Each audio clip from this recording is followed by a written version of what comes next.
Presente neste a secretária adjunta de Cultura do Estado, senhora Maninha Moraes.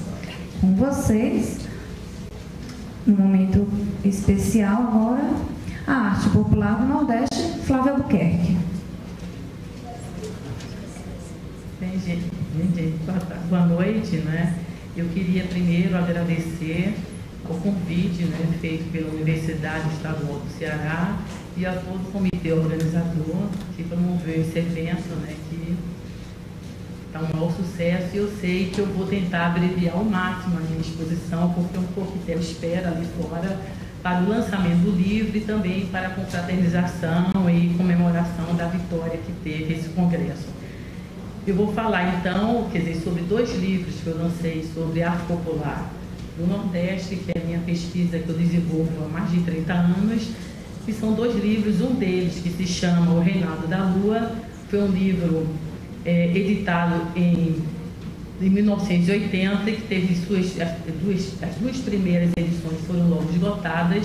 Ele foi editado pela editora Salamandra, e em 2010 nós tivemos a 3ª edição, apoiada pelo Banco do Nordeste, e a 4ª edição, também em 2010, pela Fundarte, que é a Fundação do Patrimônio Histórico e Artístico de Pernambuco. E Os Santeiros da Bahia, que também é um livro de 2010, com a sua primeira edição, e foi um livro que contou com o apoio da OAS, uma construtora. Então, esses 2 livros, eles tratam da arte popular, e esse título que está aí, essa frase, é de Nhô Caboclo, que foi quem deu o título ao Reinado da Lua, que era um artista muito rebelde e maravilhoso, e que ele, justamente, ele reagia quando as pessoas queriam interferir no seu trabalho, ele reagia de uma maneira veemente, dizendo: você não entende não, porque isso é coisa do Reinado da Lua. Era assim que ele tentava se proteger e proteger a sua criatividade. Então, por isso que nós achamos o Reinado da Lua um título bastante apropriado para a gente dar conta desse universo. Bem, primeiro, né, nós sabemos que a presença da escultura popular no circuito oficial da arte, ela é consequência de um crescente interesse por parte de artistas e intelectuais por esses produtos do povo, né, pelo imaginar-se vistos como manifestação cultural de caráter estético. Então, esse movimento surge em 1922, né, pelo movimento modernista, e antes desse movimento a gente pode dizer, para essa produção, que não existe o conceito de arte.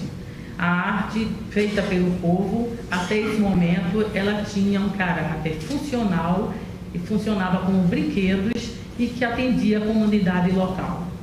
Eram os filhos de oleiros, eram os artistas que, com toda a tradição dos pais, tal, desenvolveram aquela produção com essa finalidade.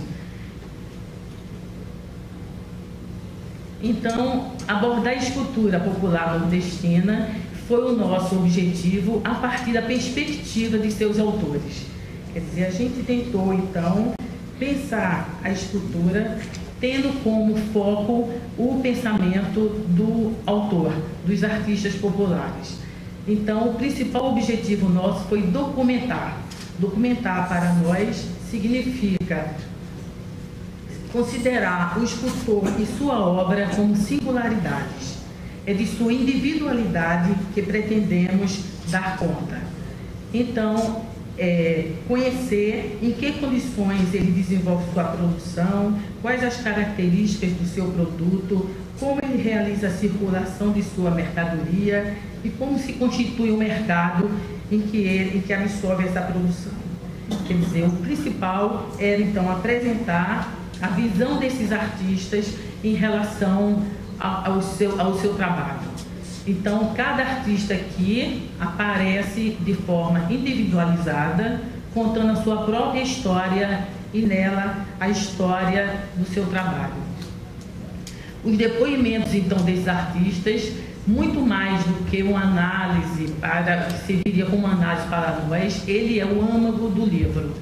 Então, nós podemos dizer que o Reinado é um livro feito em conjunto com 109 escultores populares do Nordeste e santeiros da Bahia, com 23 artistas baianos. Então, como nós dissemos, a principal o principal objetivo foi dar a palavra ao artista. Então, as entrevistas, né, vieram com essa finalidade, e o registro fotográfico também se constituiu um precioso elemento de informação. Então, eu estou correndo porque eu sei que entra por tempo hoje. Então, falando primeiro do Renato da Lua, livro realizado por 3 autores, a principal, Silvia Rodrigues Coimbra, ele foi Letícia Flávia, e a fotógrafa foi Maria do Carmo Duarte de Holanda. Ele foi dividido por 12 capítulos, dos quais nós aqui apresentamos apenas 4 para vocês terem uma ideia de como é que foi feito esse livro. Esses capítulos, eles levaram em conta não só o contexto socioeconômico dos artistas ali reunidos, ou a mesma temática, ou as condições de mercado. Então, dependendo de determinadas situações, nós agrupávamos os capítulos. Então, nós selecionamos esse capítulo, que é Santeiros de Massapê. Esse capítulo reúne agricultores que encontraram na modelagem do barro uma alternativa à lida dos canaviais. Quer dizer, ou são pessoas que quiseram, em vez de trabalhar na cana, optaram pelo trabalho de barro, ou então as pessoas que moravam já na cidade de Tracunhaém. Esses santeiros aqui do Massapê, ele aborda principalmente a cidade de Tracunhaém, que é uma cidade que fica na zona da Mata Pernambucana, e também essa pequena cidade tinha muitas olarias, e também esses artistas, crianças, trabalhavam com os pais fazendo os brinquedinhos para vender na feira. Então, como eu falei para vocês anteriormente, a partir de todo o movimento modernista de valorização da arte, desse trabalho desses artistas como arte popular, inclusive levando os valores do que era colocado como arte erudita, quer dizer, o parâmetro era a arte erudita, quer dizer, eles eram valorizados como artistas populares, mas sempre numa situação secundária e inferior à arte erudita. Então, eles incorporaram todos aqueles valores do autêntico, do originário, da arte individual, enfim. E essa comunidade eu queria mostrar para vocês. Então, realmente a minha apresentação é baseada muito nas pessoas que fazem esses trabalhos e no que elas fazem. Então, aqui são os artistas de Tracunhaém, e o que é muito importante, que eu não pude trazer aqui por vocês, que não dava tempo, né, seria exatamente os depoimentos desses artistas sobre a concepção que eles têm do seu próprio trabalho. Então, isso realmente consta no livro de forma abundante, e realmente é o principal. Então, aqui é a Lídia, né, que eu falei, que foi uma das primeiras artistas populares de Tracunhaém. É uma comunidade que realmente a predominância são os santos, e ela e a família toda, né, descendentes de pais oleiros que se dedicam a essa produção. Aqui é o Zé Antônio, também um artista fantástico lá de Tracunhaém, que ele faz essas moringas, fazia, né, ele já faleceu. Então, essa produção sempre foi, quer dizer, a partir desse novo mercado, era muito frequente. A Tracunhaém passou a ser frequentada pelos artistas e intelectuais que passaram a incorporar esse tipo de trabalho, né, ao mercado mais amplo, o mercado da arte. Aqui, então, é a Antônia, né, que faz essas pietas, que são peças maravilhosas, enormes, de 50 centímetros. E toda essa comunidade, ela zela muito exatamente em defender o princípio, o valor da individualidade, da criação. Então, são pessoas que, de certa maneira, eles não têm um trabalho que se comunica com o outro. A questão da solidariedade é uma questão complicada aí, porque eles primam muito para se manter resguardado e mostrar o tempo inteiro que eles não copiam suas peças de ninguém, que é isso que garantiria, então, esse valor artístico. Aqui é Maria Amélia, né, que faz essas santas. Ela ainda está viva e ela ainda continua fazendo essas santas lá na cidade de Tracunhaém. E esses artistas realmente passaram a viver unicamente do seu trabalho, Quer dizer, apesar de serem trabalhos reconhecidos nacionalmente e participarem de feiras até fora do Brasil, economicamente todos continuavam vivendo em situações de penúria total. Quer dizer, seus trabalhos eram muito enaltecidos do ponto de vista simbólico, mas do ponto de vista material, eles sempre eram pouco valorizados. Aqui é o Nuca e a Maria, que também eles fazem essas peças fantásticas que vocês estão vendo. Eu estou passando muito rápido, ou está dando para... Eu estou preocupada com o tempo. Então aqui é o Zezinho, também é uma figura que é muito reconhecida nacionalmente. Ele faz enormes, até de 2 metros. E vocês não podem imaginar o forno, como é rudimentar, e eles conseguem ter um domínio total da técnica, de cozimento da peça e tal. E aqui a Severina, que é uma figura também maravilhosa, com essas peças fantásticas.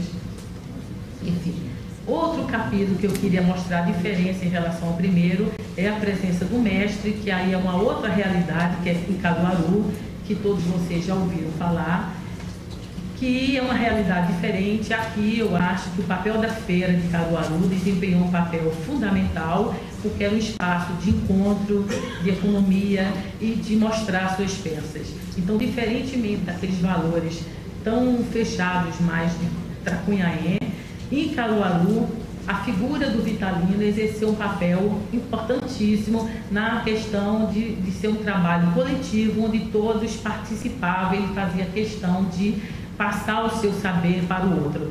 Então, se formou a escola, né, do mestre Vitalino, e todos passaram, muitos fazem exatamente as mesmas coisas, e isso não incomoda de maneira nenhuma eles. Isso são as profissões. Em Caruaru é uma produção que é como se fosse o cordel contado no barro. Quer dizer, eles dão conta, através do barro, da realidade deles, que, enfim, dos cavalos, dos bois, da casa de farinha, dos casamentos. Aqui é um pouco a realidade que esses artistas vivem, o forno, tal. A família do Zé Caboclo é uma família também tradicional lá de Caruaru, que eles fazem essas moringas enormes, um trabalho bastante refinado. Está vendo? Os retirantes, a ceia com os bichos, né? Ao invés dos apóstolos. A casa de farinha.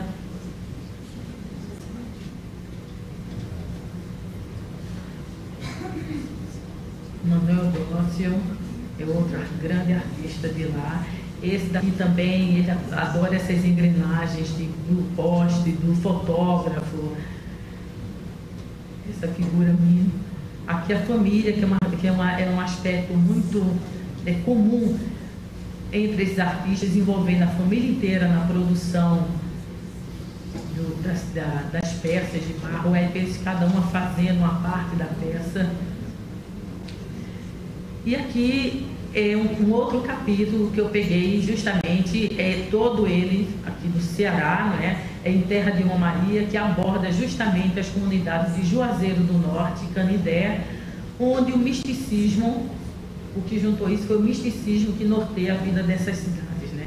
Então, eu mostrar exatamente que esse momento da Romaria lá em Juazeiro, que traz, onde a economia, né, traz tantos comerciantes de fora, do sul, com toda milhões de produtos de gesso, de santinhos e tal. Esses artistas conseguem sobreviver fazendo um trabalho diferenciado e atendendo também a um público diferenciado. Então aqui é um pouco essa produção de Canindé e de Juazeiro do Norte. Essas figuras regionais feitas por Nino. E é incrível porque esses artistas, ao invés de estarem tão arraigados exatamente aos temas do misticismo, eles conseguem, de fato, escapar disso fazendo outro tipo de trabalho, como a Cícera Araújo, Cícera Lira, que faz essas máscaras, um trabalho belíssimo.